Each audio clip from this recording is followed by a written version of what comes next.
This case is about parental consent and privacy, really, in my mind. Basically, what the state was doing was taking what was a good thing, which is a newborn screening test. Basically, they test newborns for a variety of metabolic disorders that can be really dangerous to their health and even fatal. But what they were doing was, after those test results were processed, is keeping the blood spots of the kids and putting them in a state database and holding on to those indefinitely. And the state was not letting parents know, number one, that they were doing this, so obviously they weren't getting our consent for them to keep our kids' blood in a state database, and that was quite shocking. So this was really a lawsuit to force the state to, number one, if they're going to do this, to do it with people's consent.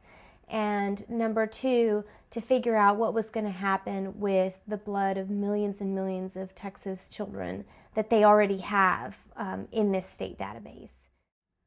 I mean, I think that, if I had gotten a notice in the hospital or at my pediatrician's office from the health department, the Texas Department of Health, saying, we would like to keep your son's blood spot because we're running a test on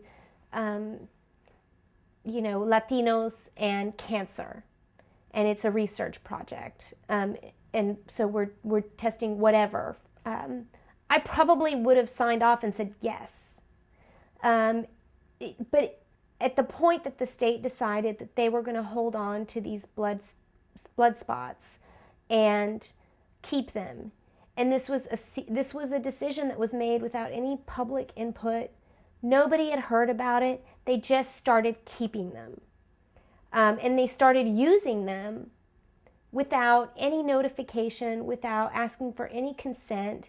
At that point, it became an invasion of privacy, because I allowed my son's blood to be taken so that he could be tested for, I think it's, maybe a dozen specific diseases. I didn't allow it to be taken so he could become a part of a state database.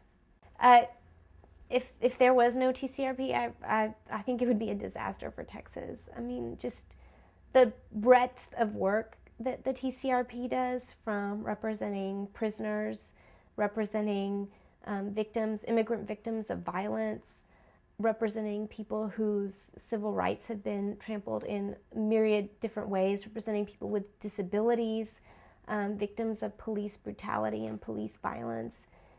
I just think that it's an organization that stands as a sentry and really shines a spotlight on abuses that, without someone to stand up and say, we're not going to allow this to happen,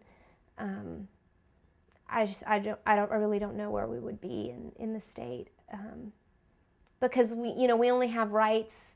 We only have the rights that we're willing to stand up and fight for, and that's what the TCRP does for us. And without that, we don't have any rights.